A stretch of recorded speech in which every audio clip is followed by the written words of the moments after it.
Hello, I'm Will Yeoman. I'm CEO of Writing WA. I'm also the host of Pod Street, Writing WA's official podcast. And today it's my great pleasure to welcome Andrew O'Connell to the show. And Andrew, you've got a bit of a different background to some of our normal guests here, haven't you? I write across, I'm into short stories, sort of short whimsical stories, and I'm also a playwright. So, I've written a few plays and produced a few plays, which is good, so that's sort of where I'm at in terms of my writing. Yeah, absolutely. Now, we're here specifically today because you've just published the fourth in the Eventyr series of books. 12 Tales of Dread and Horror is the name of this one. Yes. I have to admit, when I got the book on Kindle, I left it for a few days because I was actually too scared to read it. Okay. But I'm glad I did. Oh, that's a compliment already. Yeah. Well, I'd probably thank first, the illustrator, Lika Kvirik Ashvili, I think I'm saying that correct. She's a young lady in Georgia, Georgia the country. Yes, so we work sort of, remotely. But I had the idea to go with the what's it called? The ink block tests. Rorschach. Yes, tests. They're the ones. Yes. And so in the previous books we've done sort of quite literal illustrations, and I just thought, it's more the unknown when it's, the scary stuff and the horror and that sort of thing. So I asked her to do the illustrations just these sort of ink blots and sort of more abstract. So, on the cover, there is kind of this ink blot of a black moth, and that reflects one of the stories in the book, The Black Moth. Indeed, So, I think it's the first story, isn't it? Yes, it's the first story, So I think the cover, gives a little bit of a... So the psychology as well as the moth motif, but that whole sort of... They're very psychological stories, a lot of them, aren't they? Yes. That's right, yeah. Oh, it's fantastic. So the fourth book in the series, as you say, and I do understand that the previous books have been, each one has been a little different, isn't it? Yeah, that's right, my very first book, 12 Unlikely Conversations, was literally like a mixed bag. I really didn't know what to sort of call the book, and I thought, well, what is this book? I just thought, well, it's just 12 Unlikely Conversations, and then I went, oh, well, there we go. And that's the title. But then once I had written the first book, I sort of got, a bit more into where I was going with the short stories, and I thought, well, where do I want to go here? And so the next book, I thought, well, I want to make all of these ghost stories, because I love ghost stories. So the second book's called 12 Tales of Love Beyond the Grave. So they're all a ghost story in some way, shape or form. Okay. Right. And then, after that, you kind of, I suppose, do a bit of soul searching, and you think, well, what's next? And, then I just, at that point, I suppose I was focusing on relationships and connections, and that's kind of still kind of a theme in the first book, I suppose, and the second book. The relationships and connections are always there. But then the third book, I thought, 12 Tales of Unbreakable Friendship. And so that's not always nice stories, but in some way these two people or entities will always they'll be forever connected, for better or for worse. So in one story, a mermaid takes a captain to his watery grave eventually as her sort of partner for life, because he's sort of broken a promise, and so a spell has been broken. So they're going to be for better or for worse forever. And then, with the fourth book, I thought, let's sort of descend now, I suppose, into a bit of darkness. And so I just sort of, then again, with a bit of soul searching, kind of looking more broadly over the books I've done, I thought, well, I've kind of started there, I've been exploring, I've come down to some, nitty gritty, meaningful stuff, then I've gone a bit darker, and then now I'm thinking, well, maybe what's after the darkness, sort of come out of the darkness. So the next book, if I write it, I'm hoping to write it, will be not fully into the light, so to speak, but just what happens when you emerge from the darkness and the depths and the sadness and the horror and the unknown. So there'll be glimmers of hope. Oh, that's very good to hear, actually. Yeah. But not exactly like not quite as Dante's bleak Paradiso, but not as bleak as the existing collection, I suppose. And I like that idea of maybe still quite fraught, but as you say, just more hopeful, I guess. Yeah, that's right. Really looking forward to reading. I want to ask you too, because I know apart from being a playwright, you direct plays as well, and I'm very interested to think about the relationship between directing people on the stage and kind of directing your characters in the book that you're writing, because you're thinking, I've got these characters, I want them to do something. I mean, I suppose it's really interesting. Yeah, I mean, I suppose there are similarities with the short stories and the plays, in as much as there's quite a lot of dialogue. In my short stories. Or speech, or sometimes dialogue, sometimes monologue. So do you ever visualise them as being on a stage? As characters standing on a stage, and it's almost like it's theatre?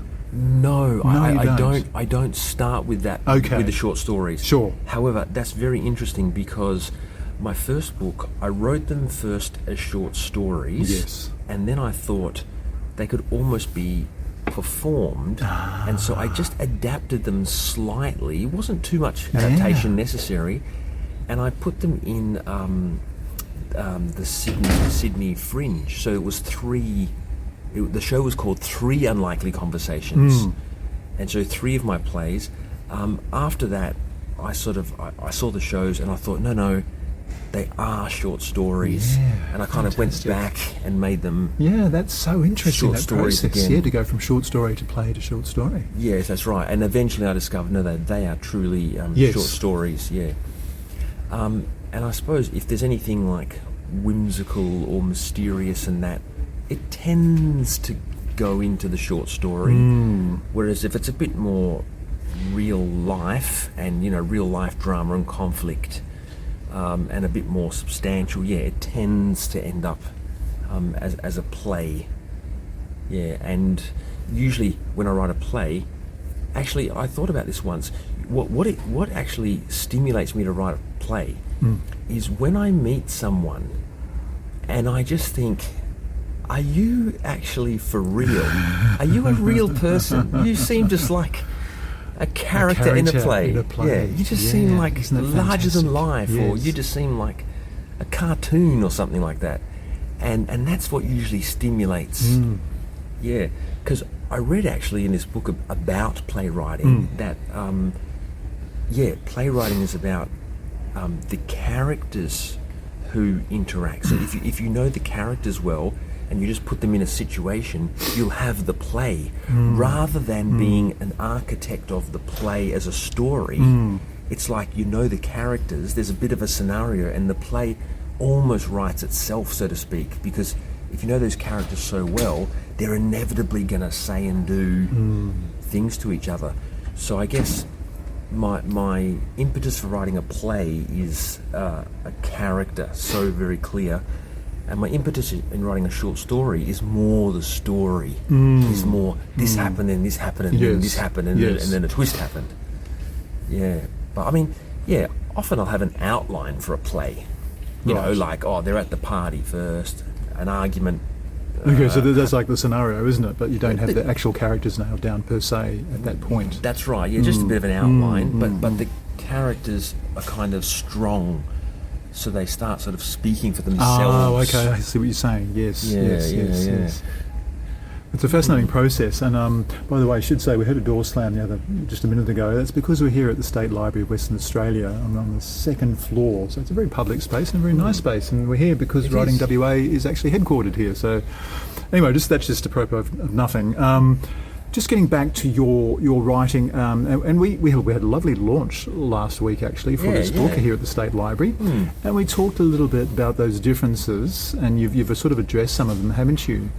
But I'm really curious to know, you as a writer and as an artist, How do you make sense of these different activities? Do they feel all of a piece to you? So this is me. I'm a single artist. I choose to express myself as a director, as a playwright, as a short story writer, or do you kind of almost compartmentalise them? You always ask the excellent questions. Thank you.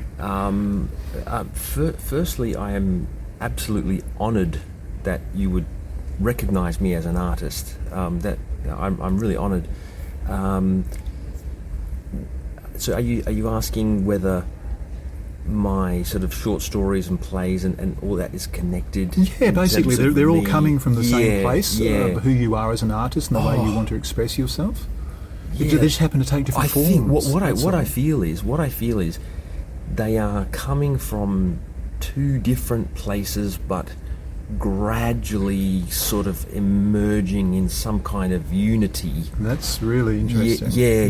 Because I still feel it separate. Yes. I still feel it separate. Yes. You know, like even I've got my little theatre company, which is called Company O. The O comes from, my surname O'Connell, and the first play we did, Oscar Wilde, and a symbol of unity, and called it Company O. So I've got that, but I've also got my personal website, which I put my books. So on my personal website, I don't have my theatre stuff. Yes. So I have them separate. There's still me involved in both of those things, but they're still kind of separate at the moment, and I'm not quite sure yet what this sort of essence of me as an artist is. Like, I know I like the deep meaning and the intensity, and I think that's there in my short stories, and it's definitely there in my plays. But so you're saying that it's quite possible that that kind of identity you're talking about may emerge through this process, like a sort of a process of discovery, I guess, rather than saying, well, this is who I am as an artist, this is how I express myself. You probably don't quite know who that self is yet, but through this practice, I think so. Yeah, I think it emerges. Yeah, like some people have told me, like put it together. Put your short stories and your plays and put it all together, and like this is you.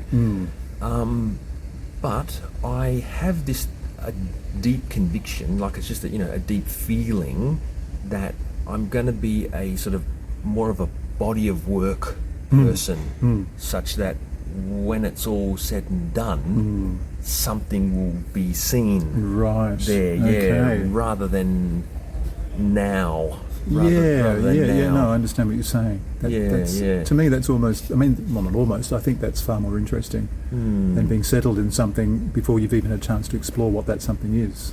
Yeah, because even my short stories, I can't define myself like I'm a writer of horror fiction. Yes. Or, I'm a short story writer, like in the style of Chekhov or Hemingway, and I don't know what kind of defines me as a playwright. You can say Arthur Miller and you can say David Mamet. There might be aspects of those writers in your work, but it's not. Well, it can't ever be you because you're you. So that's right. Yeah, there's only one. My very esteemed colleague in Company O, Cody Finlay, who's actually performing with me in Venus in Fur coming up at Fringe World. But she was the first person to start saying, like with my plays or something I do, it's very Company O. It's company. So she was the first person that starts recognising a bit of a style. Yes. Yeah. So, if I was to sit down and think about it and analyse it, I suppose I can see some patterns emerging. I could kind of define my style, but Cody's kind of the first person who has first picked up on, oh, that's very you, or that's very Company O, or... So when she says it's very Company O, does that imply that the actual performing is a part of the process as well? And does that in some way inform what your writing looks like? Yeah, in terms of like Company O, I suppose, she's pointed out that, like the choice of venues that we use, which are a little bit, left field sort of thing, a bit more raw and intense and things are kind of like stripped away, and there's a bit of rawness there. And on occasions, I have had to articulate our artistic vision, or what we stand for, or what we're trying to do. So it does come out, but not fully defined.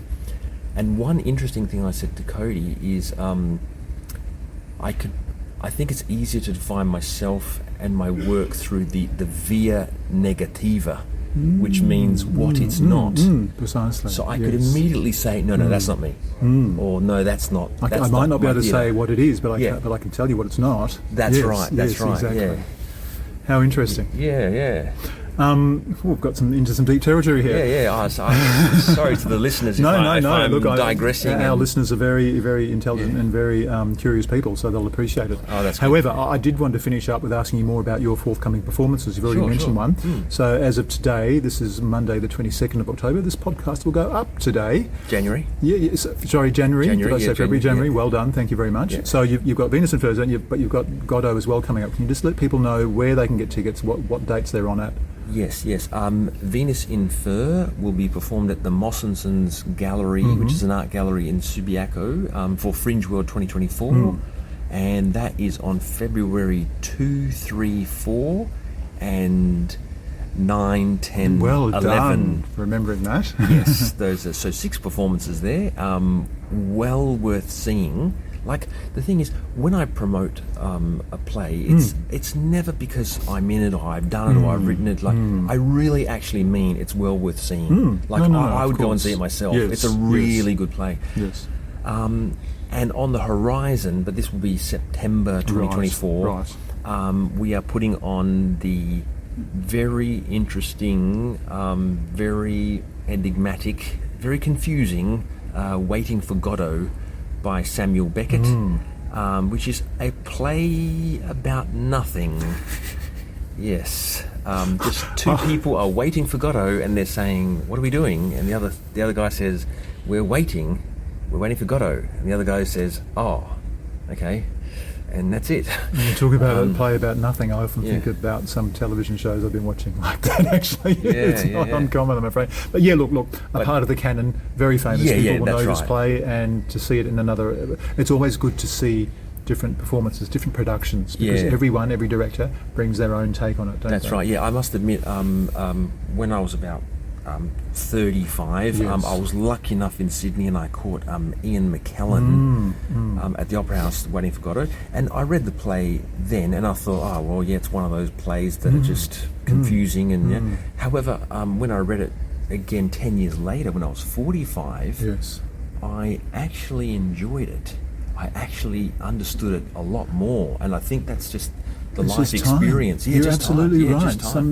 They often say that you're only ready for a particular book or a play or work of art at a particular time in your life. And it'd be a shame to think that if people read things too early, that they don't go back to it later, as you did, and fully appreciate it. So now I do feel. I mean, it's terrifying. It's very exciting and very terrifying. But I always remind myself it's a good feeling to be scared to put on that play, because that means it's a really powerful signal that you have to do it. Absolutely. I was really scared about putting on Venus and Fur. I just thought, is this going to be perceived?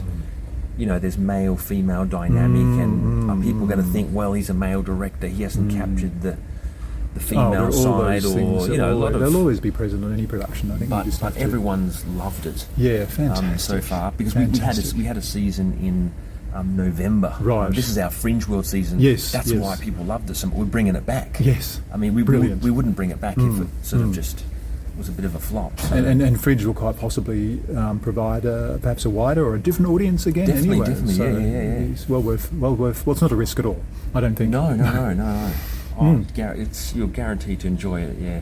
Okay, Andrew. Well, look, and I should have asked you before, where can people buy your books? What's the easiest way to get hold of them? The easiest way actually is just via my own website, which is andrewoconnell.com.au, and that's easy on there. You can just buy a paper copy, and I will send it with love to your address. You can also buy the electronic version on there if you like. Yeah. As for the show, tickets from fringeworld.com.au. Indeed. And just search Venus in Fur. In Fur, yeah. Well, Andrew O'Connell, thank you for joining us on Pod Street. Thank you so much, Will. I really appreciate this.